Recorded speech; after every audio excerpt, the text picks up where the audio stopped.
So good day mga ka-smiley, tuturuan ko naman kayo paano mag-install ng mini driving light with MDL passing. Ayan. So, ito yung ating i-share ngayong araw. So, number 1, kailangan natin syempre ng wire. So, kung mini driving light lang, literal, so number 18 lang okay na. Pero recommended ko po, meron din tayo number 16. Next, syempre electrical tape. So, ang recommended ko is dito tape. Then, recommended ko sa mga terminals natin or ating mga socket and fuse holder is yung mga empty. Yan. Pero kung may wire, okay lang po. Wala lang ang problema. Pero ito ang recommended ko, mga walang laman. Mga wala pang wire. Yan. Dito sa mini driving light, hindi naman tayo gagamit ng horn terminal. So, ito lang. Kailangan natin ring terminal. So next, syempre dapat meron tayong panghinang, then meron din tayong LED. So meron din niya ibang brand, Nishikawa, Rubicon, or Ichiban. Basta yung mga quick melt at saka yung talagang original na panghinang or tingga. Yan. So recommended ko rin na meron tayong bullet terminal at meron din tayong ganitong mga socket. 2P, 3P, 4P, 6P, or 9P. Pero dito gagamitin lang natin sa mini driving light usually itong 2, 3, and 4. Ayan. So, bakit 2, 3, and 4? Then, yung ating glass na recommended ay itong tough. Ayan. Yung panglinis ng ating CR. Bakit? Kasi doon sa mga lumang motor na ano na yung maitim na yung mga wire nila, tanso. Pero okay pa naman, maitim lang. So, kailangan natin ito panlinis doon sa dulo, sa binalatan. Kasi hindi basta-basta dumidikit yung tingga kung marumi yung tanso. So, para mabilis mo mapadikit yung dalawang tanso, yung putol, or itong mga terminal na to, hihinangan din kasi natin yan. Hinihinang din natin yan. Kailangan malinis yan or yung tansong gagamitin natin. Pero dahil bago naman to, hindi naman natin kailangan gamitin. So sa mga lumang motor lang to, yung mga nangitim na yung wire. So next, siyempre sa motor lagi tayo may baterya at meron tayong sa motor ito, reference ko lang to, meron tayong laging stock ignition line, then stock accessories line.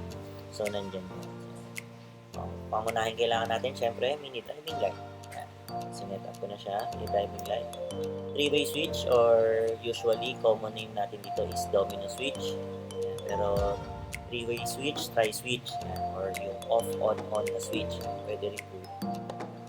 And next is relay syempre. So dito sa tutorial natin, sa diagram natin, ang nilagay kong relay ay 287. Tandaan nyo po yun. So, sa likod ng relay or sa terminal pin ng relay, may nakasulat po doon na mga 86, 85, 87, at 30. Yung iba, merong 87A. So, pwede rin naman po yun dito. So, pero dito, ang lagi kong reference is 287.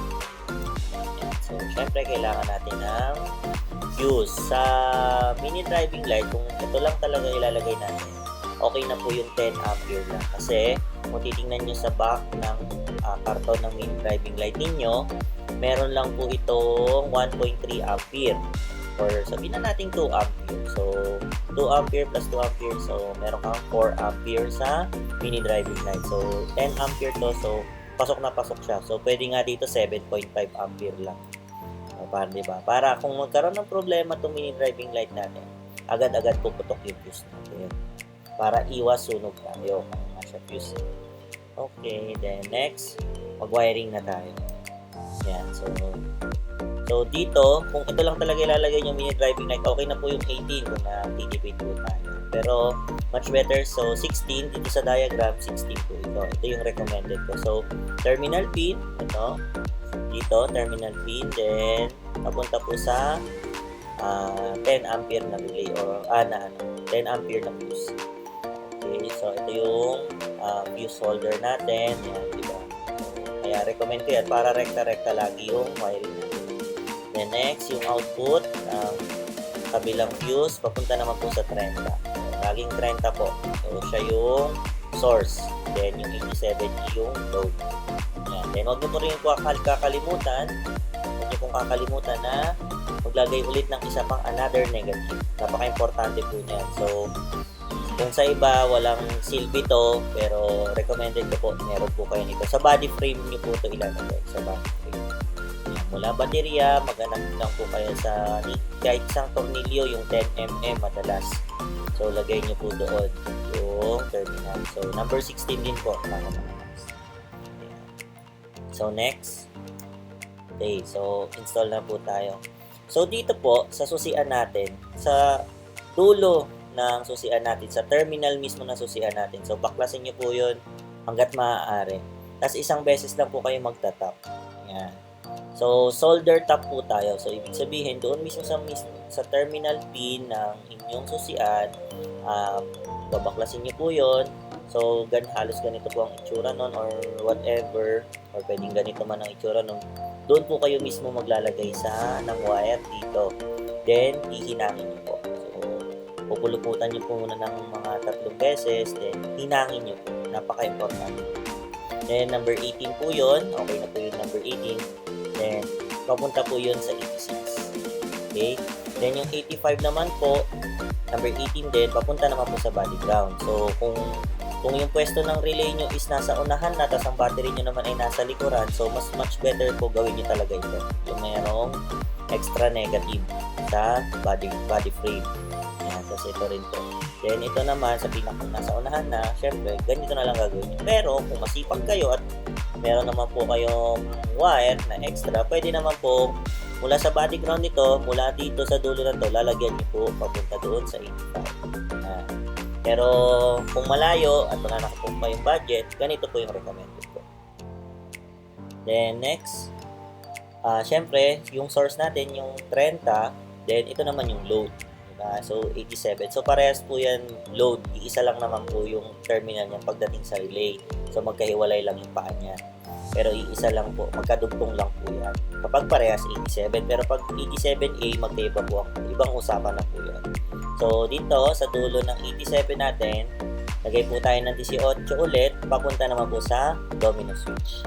Hanggat maaari kung masipag po kayo, hanggat maaari lang, kung masipag po kayo, tanggalin nyo na lang po yung stock wire ng domino switch. Kasi po, medyo, for me, mahina talaga yun.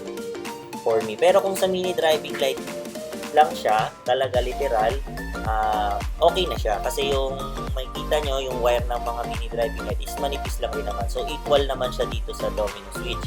Pero kung papaganahin nyo po is mga laser gun na, much better po wag nyo nang gamitin yung original na wire ng domino switch or ng 3-way switch na to, yung may wire.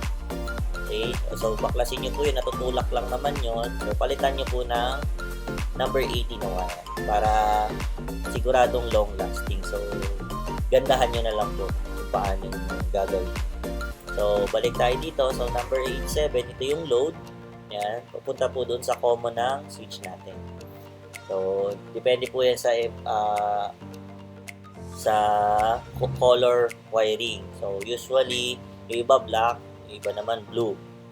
Kasi iba may brown, tapos merong red. So, bahala na. So, dito, para mas maganda lang, mas malinaw lang yung ating diagram. Ating tutorial. So, next. Recommended ko, ito yung 3-pin socket. So, ang mini driving light pala natin dito is yung 3 wires lang. So, yung low, high, or low mix, then negative. Okay. So kailangan natin siya dito na recommended ko na mayroong 3-pin socket tayo. Kasi, para pag nasira yung mini driving light natin, hindi na natin papakialaman to. Itong area na ito, hindi na natin papakialaman. Unlike kung wala, no choice, pagka baklasan, minsan kailangan pa natin pagpapuluin. Okay? Pero kung wala naman pong 3-pin socket, okay lang naman. Sa inyo naman po yun. Pero ito yung pinakang recommended kong tutorial. Okay, next. Ito na po. So, ito ulit. So kung sa 3-pin socket, yung isa, so, igitna nyo na lang yung body ground. Yan. Body ground. Isa, di ba? Tapos, yung low, isa sa 3-pin. Then, yung high, isa isa rin para sa tripping. Okay. So next, ayan. So mini driving light, pagsasamahin nyo lang naman po yung mga terminal niya, yung dalawa. So usually ganyan ang color, black yon, tapos red, tapos yellow. Then ibang usapan naman po yung pag may forward. So mamaya ito. So T-pin. So ayan, di ba? So mas maganda siya. So pagka nasira na to, halimbawa, bumigay na talaga siya dahil sa ulan, hindi natin masabi, pinapasok ng tubig, di ba? So nasira na, napunti na yung LED. So ang papalitan nyo na lang po yung sa kabilang socket, diba? Yung asawa niya dito, yung asawang socket niya dito, yung kapartner niyang socket. So either kung ano pong unahin niya, kung yung male ba or female, bubunutin nyo na lang. Kaya kailangan po talaga merong T-pins hanggat maaari. Pero kung wala, okay lang naman po diretso. Ganyan pa rin naman po yung diagram. Nawalan lang siya ng isa.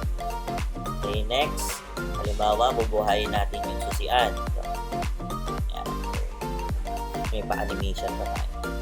Okay, so ito yung nagkakaroon ng kuryente. Yan. Nagkaroon na ng kuryente yan. Siyempre, ito, dating ignition line natin, dati naman. So, nag-solder tap tayo dito. So, ang binuhay na niya, nagkaroon ng kuryente yung itong orange wire, then nabuhay yung relay, then nagkaroon na ng load to. So, naka-standby na siya dito sa domino switch. Diba? So, off, then on. Yan. Diba? Ngayon, halimbawa, tayo, low beam. Yan. So, pag low beam, syempre, yan. Dadaloy na yung kuryente. Okay, so, bawa naman, high beam. Ayan. So, next, off muna. So, paano naman kapag may passing? Ito yun. So, number 1, kailangan natin ng passing button. So, ito yung tinatawag na momentary switch. So, pag pinindot mo lang or push button lang. Pag pinindot mo, pag binitawan mo, babalik. So, yun yung mga kailangan nating switch sa passing button. So, paano ba ito lilinyahan? Paano ba natin mawalinyahan? Ito lang yan. Hanggat maaari, meron naman tayong 2-pin socket. Kasi syempre, kung saan natin ito pinipwesto. Madalas to sa may left switch natin siya ilalagay. So, kaya naman meron tayong 2-pin socket para pagka nagbaklas tayo ng kahan natin or dito sa atin sa may panel gauge is nabubunot lang din natin siya. So, yun yung purpose. So, pero kung wala po, okay lang po kung wala. Sa inyo po yun. And then next, ito po ang paggawa niya. So, sa 87, wala 87 ulit, number 80 ulit yan, papunta naman po dito. Then, yung output po, yung load niya, is papunta na po dito sa socket ng 3-pin socket. Huwag na po dito. Dito lang po sa may 3-pin socket. Pero kung wala, bahala, pwede naman po nyo dito ilagay sa high beam, or dito sa wire dito sa may mini drive. Pero dahil meron ka namang 3-pin sa akin, kung maglalagay ka, much better dun mo na lang siya ilagay. Diba? Para pagka nagkaroon nga ulit ng problema yung mini driving light, hindi mo na ulit kailangan maglinya pa ng wire para doon sa passing. Okay? So, halimbawa, bubuhayin naman natin siya. Yan na. So, nagkaroon ng load yung mga blue wire. So, halimbawa, pinasing natin, pinunod na natin yung passing, kita niya yung passing. So, siyempre, dahil nag-tap ka dito, kakaroon lang ulit ng kuryente. Pero, off to pinapakita ko lang na nagkakaroon siya ng kuryente. Then, next, yan. Paano naman kung 4 wires na mini driving light. So, yung isang wire, usually red is low, yellow is yellow, red is white, yan, or low beam, or high yellow, or high white, yan, yellow white. Then, syempre negative, black. Yung sa tutorial natin is green lang. Then, yung isa po, madalas to color white. Yun yung mix. So, ibig sabihin, sabay siyang umiilaw yung mini driving light natin, low or and high niya. Then, paano naman po ang pag-wiring yan? So, 4 wire siya, diba? So, ganyan. So, yan, yung gray. So, ang nangyari naman dito, dahil 4 wires na to, naging 4-pin socket tayo. Yan. So, ito yung gamit naman natin, 4-pin socket. Or kung halimbawa, naka 3-pin socket ka na, halimbawa, naka 3-pin socket ka, so, nag-upgrade ka ng mini driving light for 4 wire. So, para hindi mo na ito sirain, pumili ka na lang ng bullet terminal. So, para magkaroon ka ng isang terminal dito para doon sa passing. Dito. Yan. Bullet terminal na lang lalagay mo dito. Pero ito 3-pin pa. Pero dito sa tutorial natin, 4-pin socket. Okay, then next. In-open ko. Passing ulit ako. Ang pinapasing na lang niya is yung mix na. Yun yung madaling setup kaya nagkaroon ng 4 wires. Okay.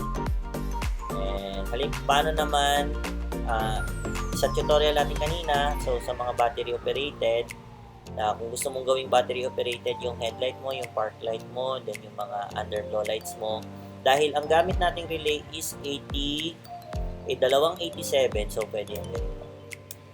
Ayan.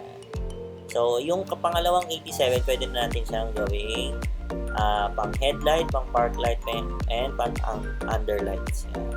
So, kung yung underlights, syempre dapat dumaan muna sa switch bago sa underlights. Then, dahil ang ating transportation ngayon is, or ang ating LTO is kailangan na ng AHO or yung automatic headlight on. So, rekta nyo na lang siya dito para pagbukas ng susian is buhay na siya para wala na kayong problema. Iwas na lang sa mga traffic enforcer, iwas smoothing. So, kung gusto nyo yung battery operated headlight. Pero this time, tataasan nyo na tong fuse nyo. Pwede nyo na tong gawing 15 ampere. So, ayun. Kaya ako sinabi kanina na dapat number 16 to kasi itong 87 na pangalawa is pwede nyo pong gamitin sa headlight, park light, and mga another accessory lights nyo pa. Pero, napansin nyo ba sa diagram, isang beses lang ako kumuha ng ignition or isang beses lang ako nangielak sa harness natin, which is yung dito sa susian lang. Diba? So, ang daming wire na mapapansin nyo, marami tayong wire na ginawa or marami tayong installation na ginawa kahit sa mini driving light pa lang, pero isang beses lang po tayo kumuha. Then, sa kanya na po lahat tumatakbo itong relay na to, yung mga wiring natin, then itong fuse na to. Diba? Hindi pa mako-compromise yung ating main harness. Napakasimple lang po. So, kung itong ready for battery operated na headlight, park light, and other lights, usually sa mga ano po ito, madalas sa mga carb type po. Kasi mga nakaano pa sila stator drive. So, ibang tutorial na po. Nilagay ko lang po ito is ready. So, ayun lang po mga ka-smiley. Maraming salamat po. Share lang po yung video natin, itong tutorial dahil. Thank you!